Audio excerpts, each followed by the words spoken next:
Hello students. तो हम लोग नीट की तैयारी के लिए फिज़िक्स में जो सबसे ज़्यादा आप लोगों की परेशानी रहती है उसको देखते हुए मैं कुछ इम्पॉर्टेंट क्वेश्चंस आपके साथ शेयर करूंगा और उम्मीद ये रहेगी कि ये 100-150 सवाल जो हम कर पाएंगे इन बचे हुए दिनों में, इनसे आपके नीट के पेपर के काफ़ी सारे क्वेश्चंस आपको करने में आसानी होगी। तो आप इन क्वेश्चंस को अच्छे से समझें और इनसे रिलेटेड कॉन्सेप्ट पर भी फोकस करें। तो सबसे पहला कॉन्सेप्ट जो इसमें आता है वो है डायमेंशनल एनालिसिस का। एक सवाल जनरली रहता ही रहता है। तो डायमेंशनल एनालिसिस को करते समय आपके सामने बहुत सारे तरीके होते हैं, बहुत सारे क्वेश्चंस होते हैं। अब जैसे एक जो इसमें बड़ा सिंपल सा क्वेश्चन है, सपोज मैंने आपको दे दिया y equals to a sine omega t minus k x,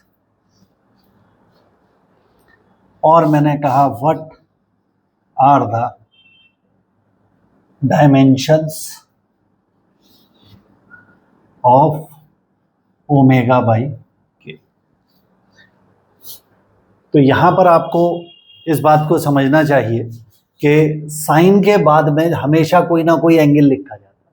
उदाहरण के लिए साइन 30, साइन 45, साइन 60, साइन 90, इसका मतलब है omega t minus k x कोई एंगल होगा, और एंगल जो होता है वो डायमेंशनलेस होता है। तो इसका मतलब है कि omega t minus k x जो होगा वो डायमेंशनलेस होगा, मतलब m की पावर 0, l की पावर 0, t की पावर 0। ये सब सॉल्व हो गया 1। इसका मतलब ये हो गया कि ओमेगा टी का जो डायमेंशन है वही के एक्स के बराबर भी होना चाहिए और वो डायमेंशनलेस होना चाहिए। खैर, अगर हम सिर्फ इतने पे फोकस करें तो हम कह सकते हैं कि ओमेगा अपॉन के का जो डायमेंशन होगा वो x अपॉन टी के बराबर हो जाएगा। x होता है डिस्टेंस, t होता है टाइम, तो ये आ गया वेलोसिटी या स्पीड। तो हमारा जो ओमेगा बाई के का डायमेंशन आएगा वो एल टी माइनस 1 होगा। Now this is a beautiful question in this regard. इसी तरीके से यहाँ पर अगर मैं दे देता y बराबर a e to the power minus alpha x, और मैं पूछ लेता भाई अल्फा के डायमेंशंस बताइए, तो ये जो e है इसको हम एक्सपोनेंशियल बोलते हैं, और इसकी जो वैल्यू होती है वो 2.7 के करीब करीब होती है। तो इसकी जो पावर होती है वो हमेशा डायमेंशनलेस होती है, और इसके अंदर जो सबसे ज्यादा आपको डायमेंशनल एनालिसिस करते समय फिजिकल क्वांटिटीज परेशान करेंगी, जो आपको अच्छे से पता होनी चाहिए, वो होता है mu naught, epsilon not, voltage, current, self inductance, gravitational constant, coefficient of viscosity. ये काफी ज्यादा आपसे पूछे जाते हैं, तो इनको आप जरूर, एक इसमें electric field and magnetic field, तो इनके डायमेंशंस आप बहुत अच्छे से अपने पास याद रखिए। कैपेसिटेंस को भी इसमें इंक्लूड कर दीजिए। तो these dimensional formula should be well known to you, ताकि आप ऐसे सवाल आसानी से कर पाए।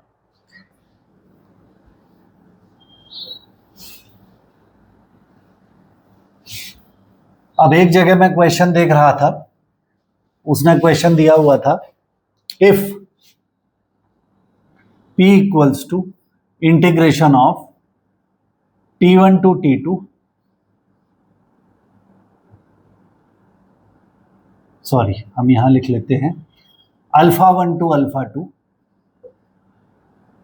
dx upon q minus x,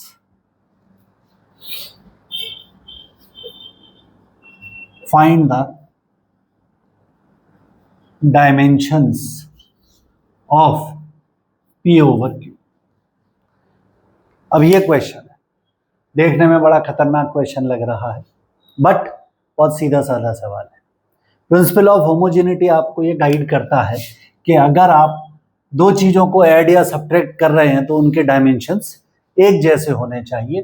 तो यहां से मुझे समझ में आ जाता है कि जो q के डायमेंशंस हैं वो x के बराबर होंगे, जो कि लेंथ का डायमेंशन होगा। तो q के डायमेंशन पता चल गए।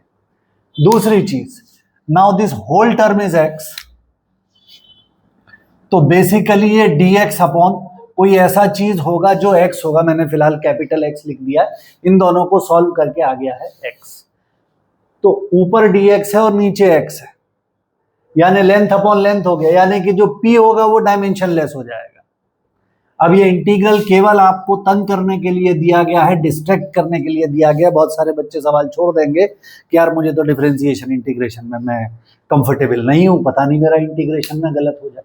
तो हमें इंटीग्रेशन सॉल्व करना ही नहीं, हमें सिर्फ इस बात पे ध्यान देना है कि dx अपॉन x जो है वो डायमेंशन लेस है। If this quantity is dimensionless then this whole quantity will be dimensionless, then p is dimensionless. तो अगर मुझसे कहा जा रहा है कि डायमेंशंस ऑफ p क्या होंगे, डायमेंशन लेस है यानी 1। तो मुझसे पूछा गया था p अपॉन q का डायमेंशन बता दीजिए, आंसर हो गया l-1। That's it. So this is a beautiful question. ऐसे और भी कई क्वेश्चंस हैं, इन्हें आप जरूर कीजिए। डायमेंशन वाला क्वेश्चन आपका बिल्कुल सही होना चाहिए। इसके बाद अगला कॉन्सेप्ट जो आपके लिए आएगा वो आएगा ग्राफिकल। हमें काम करने में थोड़ा सा अपना अच्छा प्रैक्टिस करनी चाहिए, वहां पर अपना कमांड बढ़ाना चाहिए। तो अगर मान लीजिए कि मैं आपको ये क्वेश्चन दे रहा हूं कि x is equal to 4t² minus 3t plus 1, एक पार्टिकल है which is moving along x axis according to the formula x is equal to 4t² minus 3t plus 1। तो अब हम पूछ रहे हैं आपसे कि at what time the velocity will be equal to acceleration. तो वेलोसिटी और एक्सेलरेशन बराबर कहां होंगे? तो आपको पहले वेलोसिटी निकालनी पड़ेगी which is dx by dt, that means 8t minus 3, और जो एक्सेलरेशन आएगा वो आ जाएगा 8। तो हम पूछ रहे हैं कि वेलोसिटी और एक्सेलरेशन बराबर कहां होंगे? तो t बराबर आ गया 11/8 सेकेंड। तो इस समय पर वेलोसिटी और एक्सेलरेशन बराबर हो जाएंगे। बहुत सीधा साधा सवाल था। अब जो मैं आपसे ग्राफ की बात कर रहा था, तो यहां पर आप गौर कीजिएगा कि कोई भी ग्राफ जो आप फिजिक्स में पढ़ रहे हैं या किसी भी ब्रांच ऑफ साइंस में पढ़ रहे हैं, उसके अंदर केवल और केवल दो ही चीजें होती हैं जो आपके लिए काम की होती है। एक, उस ग्राफ का स्लोप कितना है, और दूसरा area covered under the graph कितना है। तो अगर मैं ग्राफ के सपोज दो क्वांटिटीज हैं, से एक क्वांटिटी P है, ये कोई भी क्वांटिटी हो सकती है, मोमेंटम नहीं है, और दूसरी क्वांटिटी Q है। तो अगर मैं इसका कोई भी ग्राफ बना रहा हूं तो इसका जो स्लोप आएगा वो आएगा dp अपॉन dt, और इसका जो एरिया आएगा वो आएगा इंटीग्रेशन ऑफ p dq। तो यहां से जो भी क्वांटिटी बनेगी, उदाहरण के लिए अगर मान लीजिए कि ये डिस्प्लेसमेंट है और ये टाइम है, तो स्लोप क्या बनेगा? dx upon dt। dx upon dt हो गया वेलोसिटी, यानी कि स्लोप से मिलेगी वेलोसिटी, और एरिया से क्या मिलेगा? एरिया होगा इंटीग्रेशन ऑफ x dt। तो इससे तो कोई यूजफुल क्वांटिटी हमें नहीं मिलेगी।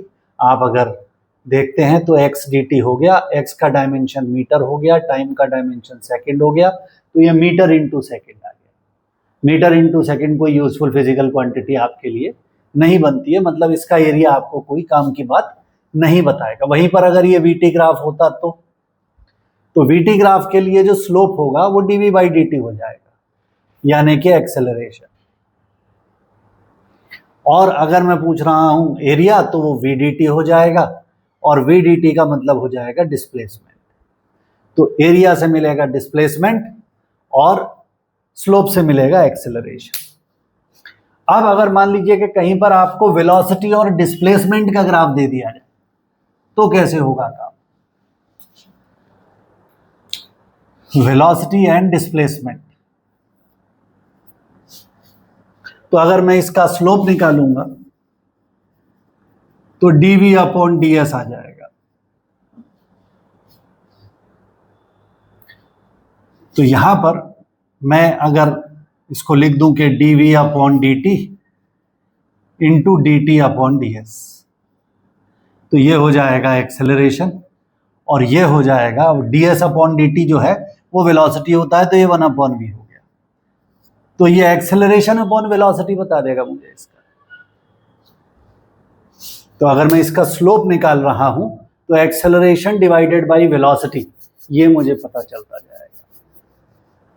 तो अगर मान लीजिए कि मैं या आपको ग्राफ बना दे रहा हूं कि भाई वेलोसिटी और डिस्प्लेसमेंट का ग्राफ ऐसा है, तो यहां पर मान लीजिए कि मैंने आपको ये दिखा दिया है कि ये एंगल थीटा, और थीटा की सपोज आपको value they the, suppose they दिया 45 डिग्री, तो स्लोप कितना हो गया? तो यहां पर आप कह सकते हैं सर जो स्लोप होगा, स्लोप होता है tan थीटा यानी कि tan 45, और tan 45 होता है 1।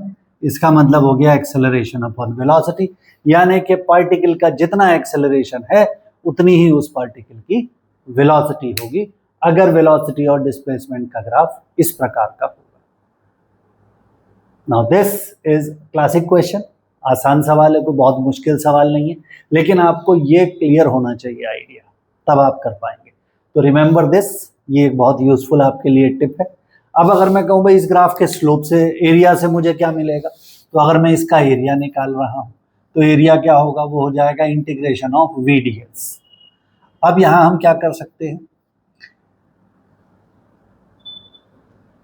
वी की जो यूनिट है वो क्या होती है, मीटर पर सेकेंड इनटू मीटर। तो यहां से मुझे कोई यूजफुल वैल्यू नहीं मिलती हुई दिख रही। तो अगर मैं यहां पर मीटर स्क्वायर पर सेकंड, मतलब एरिया पर सेकंड बन रहा है, ये देखा जाए तो कोई बहुत यूजफुल चीज नहीं। तो एरिया से मुझे कोई खास जानकारी यहां पर प्राप्त नहीं हो पाएगी। तो इस प्रकार के क्वेश्चंस आपको देखने पड़ेंगे। अब यहां पर ग्राफ कोई भी हो सकता है, ठीक।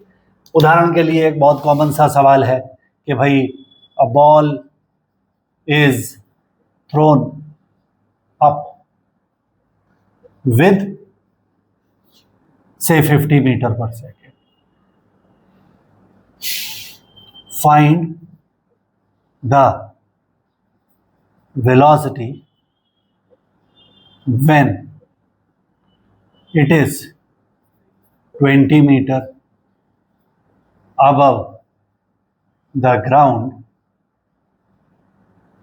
but going downward. Also find its distance covered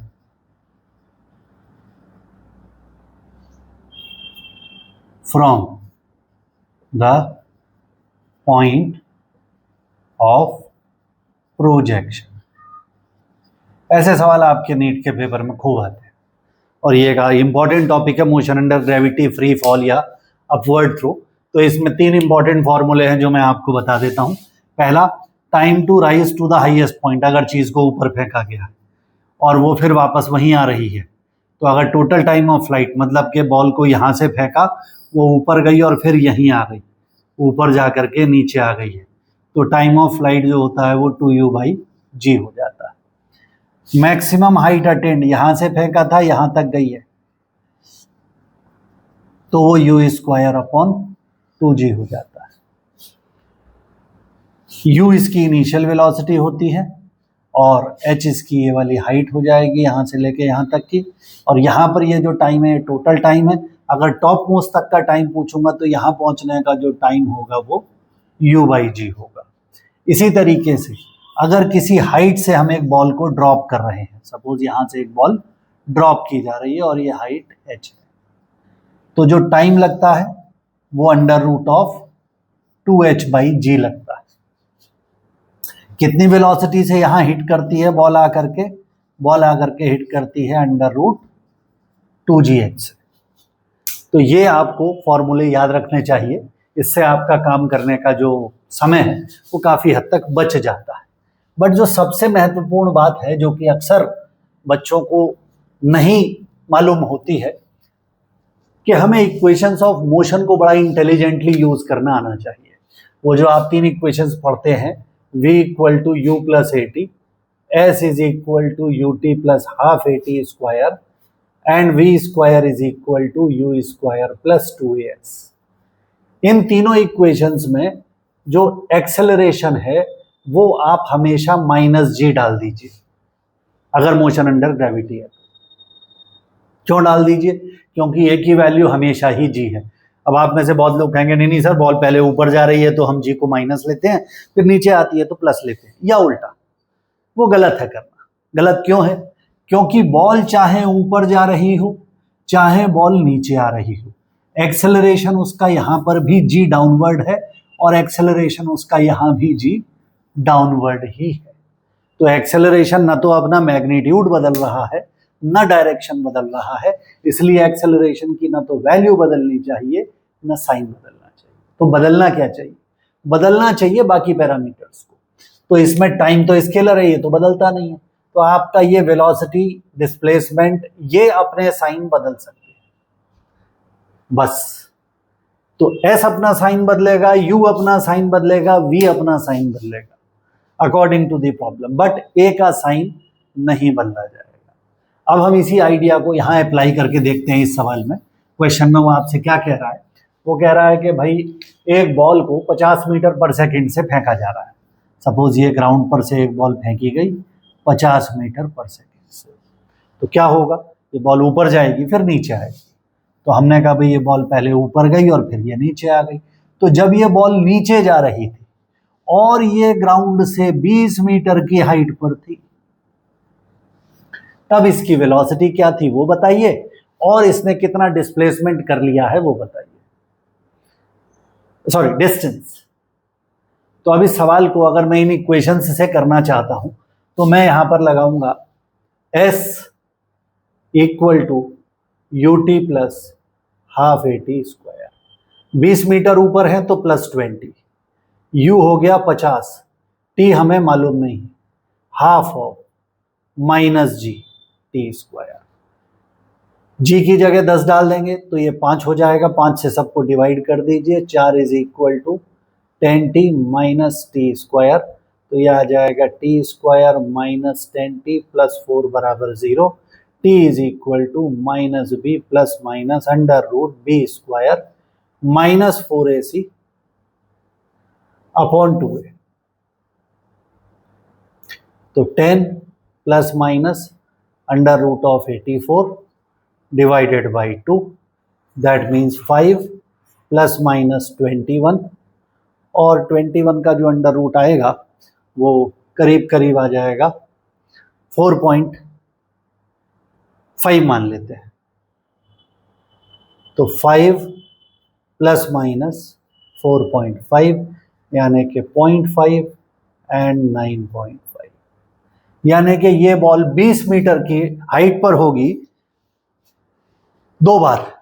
एक बार ऊपर जाते समय तो वो होगा 0.5 सेकंड का समय, और एक बार नीचे आते समय जो होगा 0.95 का समय। तो अगर उसने टाइम पूछा है, बट वो कह रहा है find its velocity when it is 20 metre above the ground but going downward, also find the velocity. उसने वेलोसिटी पूछी है हमसे, तो हमने तो ये टाइम निकाल दिया।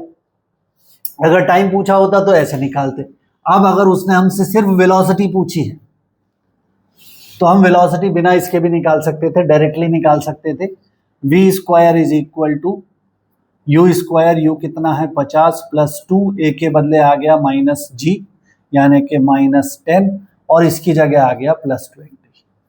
तो 50 का स्क्वायर हो गया 2500 और ये हो गया 400, तो ये हो गया under root of 2100, that means 10 root 21।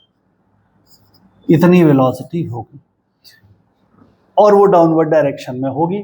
इस पॉइंट पर जब वो आएगा तो इतनी ही वेलोसिटी ऊपर जाते समय होगी, इतनी नीचे आते समय होगी।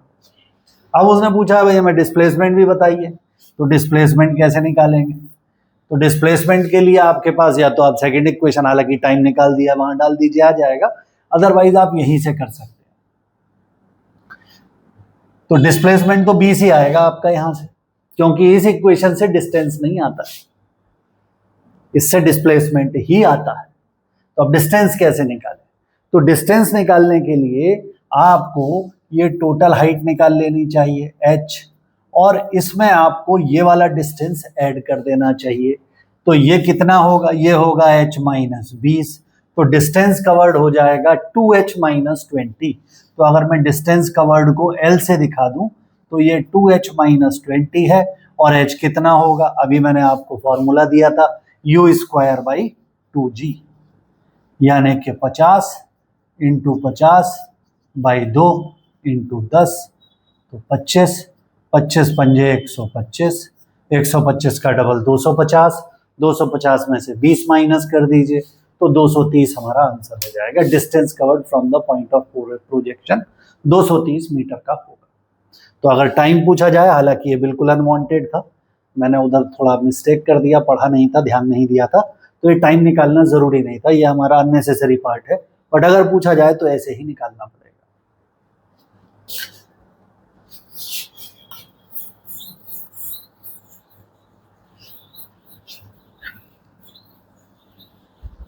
अब इसी क्वेश्चन को हम ग्राफ से कैसे करेंगे। ये है हमारे पास में वेलोसिटी, ये है हमारे पास में टाइम। तो जैसे जैसे ये बॉडी ऊपर जाएगी इसकी वेलोसिटी घटेगी। 50 से फेंका था, हाईएस्ट पॉइंट तक आते आते वेलोसिटी 0 हो जाएगी और फिर दूसरी डायरेक्शन में बढ़ेगी। ये आपका यहां पर ग्राफ बनेगा। तो यहां हमने लिख दिया 50, 0 कब होगा, तो मैंने आपको बताया था time to reach the maximum height होता है u बाई जी। u कितना है 50, 50 बाई 10, तो यहां पर 5 सेकेंड आ जाएगा। अब हम कह रहे हैं कि भाई वो 20 मीटर ऊपर आ चुका है, ग्राउंड से 20 मीटर ऊपर है, यानी कि उसका डिस्प्लेसमेंट होना चाहिए 20। अगर मैं इसको देखूं तो ये एरिया कितना होगा, how much area is this. तो ये जो एरिया है, मैं अगर इसे S1 से डिनोट कर दूं तो half of base into height, तो ये आ गया 125 मीटर। वही आ रहा है, टॉप मोस्ट पॉइंट तक पहुंचने में 125 मीटर वो कवर कर लेगा। अब जब वो नीचे आ रहा है तो ग्राउंड से 20 मीटर ऊपर है, हम यही तो कह रहे हैं कि बॉल ऐसे गई और फिर ऐसे आई, तो हम कह रहे हैं ये 125 मीटर वो गई है, और अब हम एक ऐसी लोकेशन ढूंढ रहे हैं जब वो ग्राउंड से केवल 20 मीटर ऊपर है, तो ये जो डिस्टेंस होगा वो 105 होगा, डाउनवर्ड डायरेक्शन में उसके द्वारा किया गया डिस्प्लेसमेंट। तो अगर मैं ऐसा मान लूं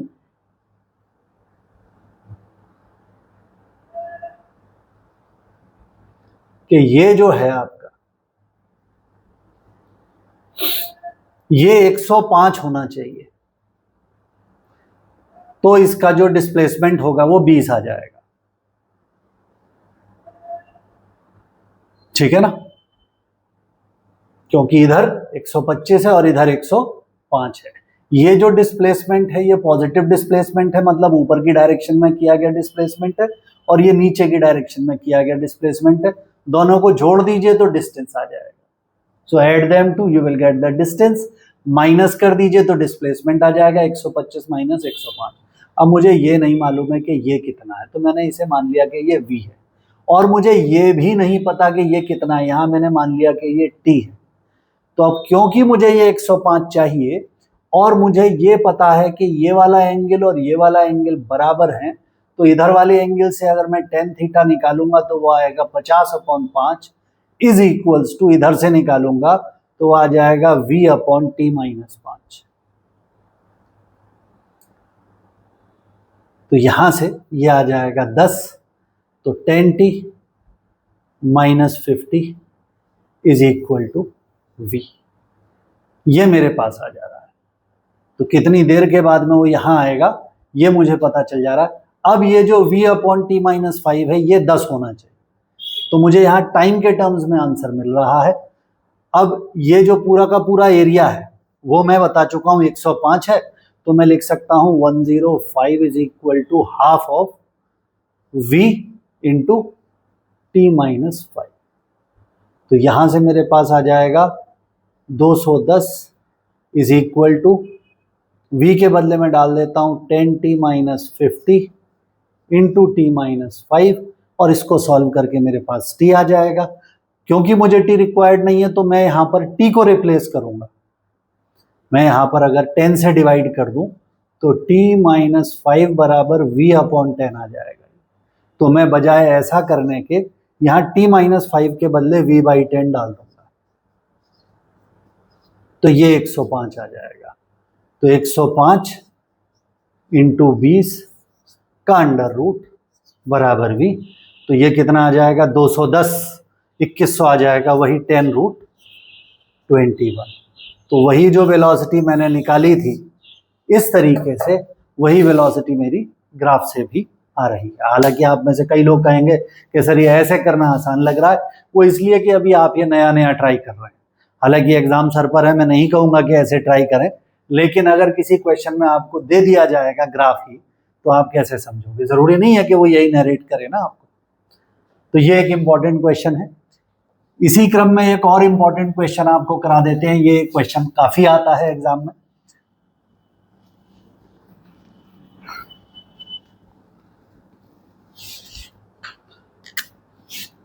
एक बिल्डिंग है, कुछ भी हाइट मान लीजिए, सपोज इस बिल्डिंग की हाइट हमने मान ली 90 मीटर है। इसके ऊपर से एक बॉल को ऊपर की ओर उछाला जा रहा है, मान लीजिए कि 40 मीटर पर सेकंड से उछाला जा रहा है, और हम पूछ रहे हैं कि बताइए भाई ये बॉल यहां कब पहुंचेगी। या उल्टा कर सकते हैं कि अगर ये बॉल यहां से यहां 10 सेकंड में पहुंच गई है तो बिल्डिंग की हाइट बताइए, ऐसा भी पूछा जा सकता है। तो ऐसे क्वेश्चंस को करने में हमें करना क्या है? चलिए हम ऐसा ही करते हैं। हमने कहा भाई ये बिल्डिंग हमें नहीं पता कितनी ऊंची है, और ये पत्थर यहां से यहां 12 सेकंड में पहुंच जा रहा है। Time of flight is 12 second. तो आपको बताना है बिल्डिंग कितनी ऊंची है। तो अब कई लोग करते हैं, पहले वो ऊपर जाने का टाइम निकालेंगे, t = u/g, तो 40/10, 4 सेकंड लगेगा। अब टोटल टाइम 12 है, तो 8 सेकंड नीचे आने में लग रहा है। तो 8 सेकंड में कितना गिरेगा? h बराबर ½ gt²। तो हाफ ऑफ g के बदले हमने 10 ले लिया, यहाँ पर 8 का स्क्वायर कर दिया, तो ये 5 हो गया, 8 पंजे 40, 40 अट्ठे 320 ये आ गया। तो 320 ये ऐसे नीचे गिरेगा, ठीक हो गया। अब ये ऊपर जाने में कितना गया होगा? सपोज ऊपर जाने का डिस्टेंस में l मान लेता हूं, तो u²/g, तो 40 × 40/2 × 10 u²/2g होता है। तो 80 मीटर ऊपर गया होगा ये। तो 80 ऊपर गया, फिर 80 नीचे आया, और 320 ऐसे गया है। मतलब आप ये कह रहे हो ये पहले 80 मीटर ऊपर जाएगा, और फिर जब यहां से नीचे आएगा तो ये टोटल 320 नीचे आएगा, और यहां तक ये 80 मीटर है ही। तो 320 में से 80 माइनस कर दीजिए, तो 240 मीटर की ये टावर है आपकी। ये आपने इस सवाल का हल निकाल लिया। अब इसको अगर मैं दूसरे मेथड से करूं, जो मैं आपको समझाने की कोशिश कर रहा हूं, तो उस मेथड में आप क्या कहते हैं? उस मेथड में आप सीधे कहते हैं कि सर S = ut + ½ at²। यहां से बॉल नीचे जा रही है तो डिस्प्लेसमेंट नेगेटिव है, -h हो गया। u ऊपर की तरफ है तो 40 हो गया। 12 सेकंड लगे हैं, a के बदले -g डाल देते हैं, और t के बदले 12 का स्क्वायर आ जाएगा। तो ये आ जाएगा 480 - 5 × 12 × 12। तो h की वैल्यू अगर हम निकालेंगे तो वो आ जाएगा 12 पंजे 60, और 60 तो ये 720 आ जाएगा। यानी कि 0, और 12 में से 8 गया 4, 6 में से 4 गया 2, तो -h बराबर -240, h बराबर 240 सीधे ही आ गया। तो एक ही बार में हमारा काम हो गया। तो हमें अलग अलग एनालिसिस करने की जरूरत है ही नहीं इस सवाल में, डायरेक्ट एक इक्वेशन लगा के आंसर आ सकता है। ऐसे और क्वेश्चंस की प्रैक्टिस कीजिएगा, ये बहुत इंपॉर्टेंट क्वेश्चन खूब पूछा जाता है। नेक्स्ट क्वेश्चन प्रोजेक्टाइल से रिलेटेड है। प्रोजेक्टाइल में एक बहुत कॉमन क्वेश्चन है, ट्रेजेक्ट्री पूछ ली जाती है आपसे, या ट्रेजेक्ट्री दे करके पैरामीटर्स पूछ लिए जाते हैं। उदाहरण के लिए मैं आपसे कह दूं projectile is fired with 100 meter per second at 37 degree. Find the ratio of kinetic energy at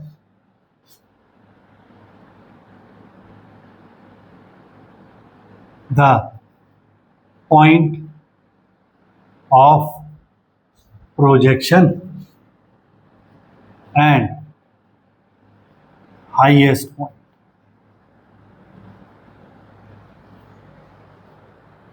एक प्रोजेक्टाइल है, उसे हमने फायर किया है, तो हम ये पूछ रहे हैं कि जब उसे फायर किया था यहाँ से तो 37 डिग्री पे किया था, 100 मीटर पर सेकंड से किया था, तो यहाँ जो काइनेटिक एनर्जी थी और यहाँ जो काइनेटिक एनर्जी थी उसका रेशियो बताइए। तो हाईएस्ट पॉइंट पर जब प्रोजेक्टाइल होता है तो उसकी वेलोसिटी u cos थीटा ही होती है। Horizontal component of velocity of the projectile does not change, वो उतना ही बना रहता है, उसमें कोई फर्क नहीं आता है। तो यहाँ पर अगर हम इसी लॉजिक से चलें तो हम लिख सकते हैं कि भाई इनिशियली जो काइनेटिक एनर्जी होगी अगर मैं उसे k1 से दिखा दूं तो half of m into v square लिख देते या u स्क्वायर लिख देते, और जो हाईएस्ट पॉइंट पे आएगी वो half of m u square cos square 37 आ जाएगी। तो अगर मुझे पॉइंट ऑफ प्रोजेक्शन और हाईएस्ट पॉइंट का रेशियो लेना है तो हाफ ऑफ m से हाफ ऑफ m कट जाएगा, u स्क्वायर से u स्क्वायर कट जाएगा, 1 अपॉन कॉस स्क्वायर 37। और कॉस 37 कितना होता है? कॉस 37 होता है 4/5, तो 16/25 आ जाएगा। यही आपका आंसर हो जाएगा। तो डायरेक्ट क्वेश्चन।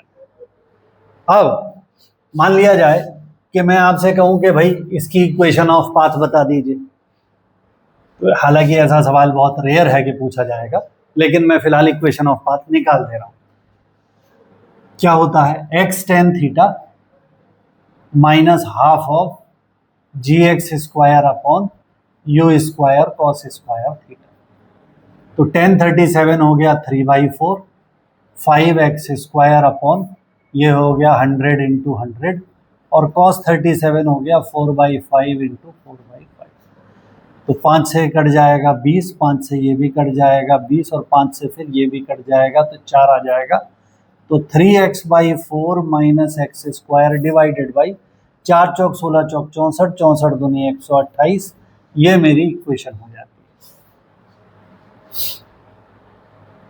और इसको थोड़ा सा मैं लिखना चाहूँ तो मैं इसको 1280y equals to 320 960x minus x square ऐसे भी लिख सकता हूँ। तो पहली बात तो कि सवाल आपको ऐसा दिया जा सकता है, थोड़ी देर के लिए इस सबको भूल जाइए और सवाल बस इतना ही है। A particle moves along the path this,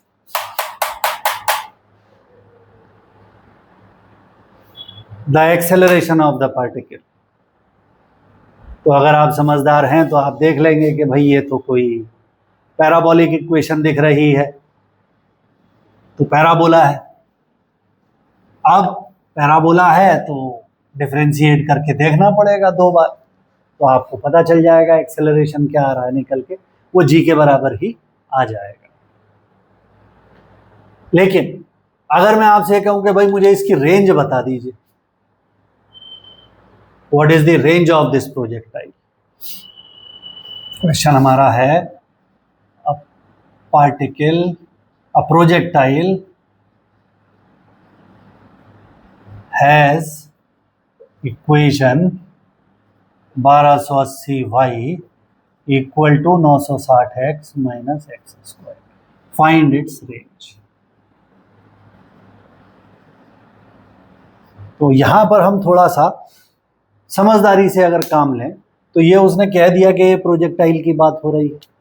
projectile की बात हो रही है मतलब पार्टिकल ऐसे चलेगा, तो ये होगा ओरिजिन 0,0 और ये होगा r,0। तो अगर उसने कहा है कि रेंज बताइए तो मैं यहाँ पर x की जगह पर r और y की जगह पर 0 डाल दूंगा तो मेरा रेंज निकल आया। तो मैं यहाँ पर y की जगह 0 डाल देता हूँ, तो लेफ्ट हैंड साइड 0 हो गई। यहाँ आ जाएगा 960 r माइनस आर स्क्वायर, तो r तो वैसे ही कॉमन ले लीजिए, 960 माइनस r, यहाँ से आपकी रेंज आ जाती है 960।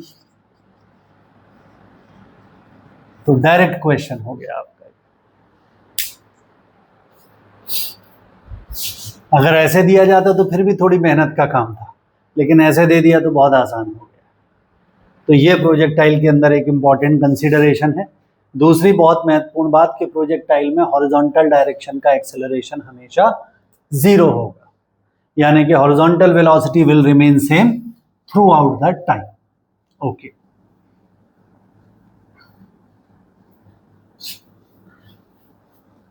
अच्छा, एक क्वेश्चन जो कि इंटरेस्टिंग है थोड़ा सा, path of a projectile as seen from another projectile. अगर मान लीजिए कि ये एक प्रोजेक्टाइल फायर किया गया है और यहां पर भी एक प्रोजेक्टाइल फायर किया गया है, ग्राउंड पर ही इसे फायर कर रहे हैं, ग्राउंड पर ही इसे फायर कर रहे हैं, दो अलग अलग लोग भाला फेंक रहे हैं, तो एक का फेंका गया भाला ऐसे चल रहा है और एक का फेंका गया भाला ऐसे चल रहा है। तो अगर मान लीजिए कि इस भाले के ऊपर ही कोई कैमरा लगा हुआ हो और इस भाले के ऊपर भी कैमरा लगा हुआ हो और उस कैमरे से इस भाले को देखा जाए या इस कैमरे से उस भाले को देखा जाए, तो एक कैमरे से दूसरा भाला कैसे रास्ते पर चलता हुआ नजर आएगा? तो यहां पर जो आंसर है वो है स्ट्रेट लाइन।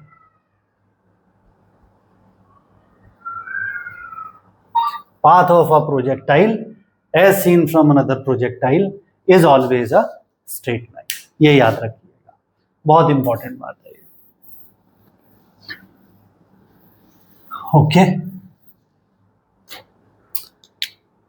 एक आपके पास में एनसीईआरटी में भी एक क्वेश्चन है, बड़ा इंपॉर्टेंट क्वेश्चन है, मोशन इन अ प्लेन का ही सवाल है। उसमें वो आपको ऐसे दे देता है कि भाई वेलोसिटी दे दी, सपोज उसने आपको दे दिया सपोज 3i + 4j मीटर पर सेकेंड, और एक्सेलरेशन भी दे दिया, सपोज दे दिया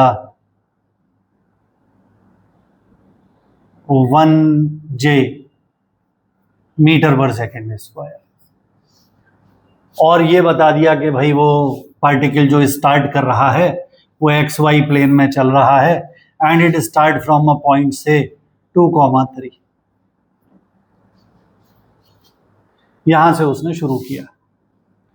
तो हम कहते हैं कि find the speed when it's y coordinate is 30।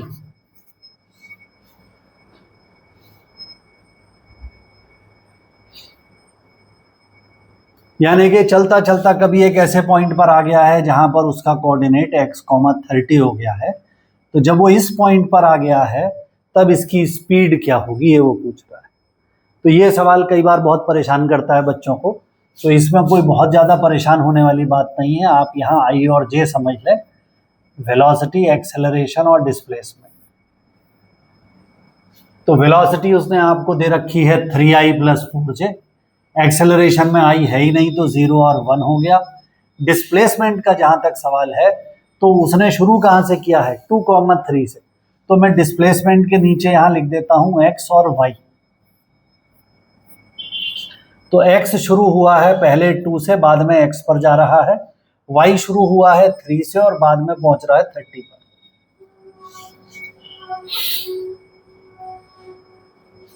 तो अगर मैं कहूं कि x एक्सिस में डिस्प्लेसमेंट कितना हुआ, ये थोड़ा सा मैंने गलत कर दिया, x और y ऐसे नहीं लिखना चाहिए था मुझे, कंफ्यूज करेगा आपको।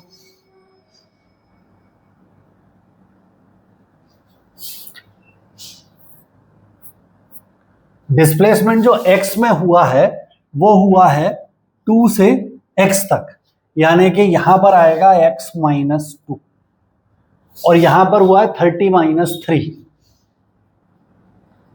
यानी कि 27। बस, तो इतना अगर आपने ध्यान रख लिया तो अब ये सवाल आपके लिए बहुत आसान है। आप यहां लगा सकते हैं कि भाई मुझे y coordinate when it's y coordinate is 30, तो y कोऑर्डिनेट जब 30 है तो स्पीड पूछी जा रही है, तो y कोऑर्डिनेट 30 होगा कब, पहले तो ये निकालना है। तो y कोऑर्डिनेट की कैलकुलेशन में मैंने केवल इनको देखना है, i से मुझे कोई लेना देना ही नहीं। तो आपने अगर यहां लगाया एस वाई बराबर u y t plus half of a y t square, तो एस वाई कितना है 30, यू वाई कितना है 4, टाइम मुझे पता नहीं है, हाफ ऑफ ए वाई कितना है 1 इंटू टी स्क्वायर।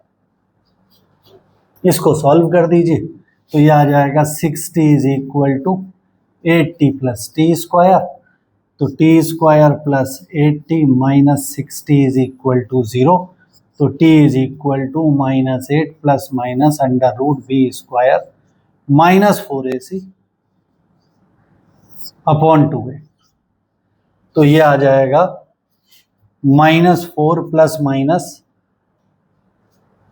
240 304, 304 को डिवाइड कर देंगे तो 4 6 24, 4 7 28, 2 76, तो ये आ जाएगा -4 प्लस माइनस 8.6 के आसपास कुछ आ जाएगा ये, और यहाँ से आप माइनस कर देंगे तो लगभग 4.6 सेकेंड इसको लगेंगे अप्रॉक्सीमेट। अब वो पूछ रहा है स्पीड बताइए, तो ये थोड़ा लंबा काम हो गया, आपके एग्जाम में इतना बड़ा सवाल नहीं पूछा जाएगा, और पूछा जाएगा तो आपका टाइम खराब करने के लिए पूछा जाएगा, तो अवॉइड कीजिएगा अगर आता है। हाँ, अगर आप बाकी सब कुछ कर चुके हैं, आपकी स्पीड बहुत अच्छी है, तो फिर कीजिएगा। अब आपको क्या करना पड़ेगा, पहले Vx निकालना पड़ेगा, तो Vx is equal to Ux कितना है 3 प्लस Ax कितना है 0 और टाइम कितना है 4.6, तो Vx तो 3 ही रहेगा। अब Vy कितना आएगा, वो आएगा Uy प्लस Ay कितना है 1 इंटू टी, तो 4.6 आ जाएगा, तो ये आ जाएगा 8.6। तो जो टोटल उसकी स्पीड होगी वो हो जाएगी 3 का स्क्वायर प्लस 8.6 का स्क्वायर। इसे अगर मैं रफली 9 मान लूँ तो 81 प्लस 9 90, अंडर रूट 90 आ जाएगा, यानी कि अप्रॉक्सीमेटली 3 रूट 10 आ जाएगा, यानी कि नियरली 9 मीटर पर सेकेंड के आसपास या उसके आसपास कुछ आंसर हमें मिलेगा। तो ये जो मैं सब अप्रॉक्सीमेशन आपको करके दिखा रहा हूँ, ये यही बताने की कोशिश है कि हम एग्जाम में एग्जैक्ट वैल्यू निकालने के चक्कर में न पड़े, थोड़ा हमें अंदाज़ा लगाना चाहिए और फटाफट अपनी कैलकुलेशंस में आगे बढ़ना चाहिए कुछ अप्रॉक्सीमेशंस के साथ। हाँ, अगर आंसर्स में बड़े क्लोज वैल्यूज हैं वो पहले ही देख लीजिए। अब अगर उसने वैल्यू 9, 9.1, 9.2, 9.3 दे रखी हैं तो फिर आप फंसेंगे ऐसी कैलकुलेशन करके। लेकिन अगर उसने दे रखा है 9, 20, 30 और 4, तो फिर आपको दिख रहा है कि भाई यहीं से पता चल जाएगा।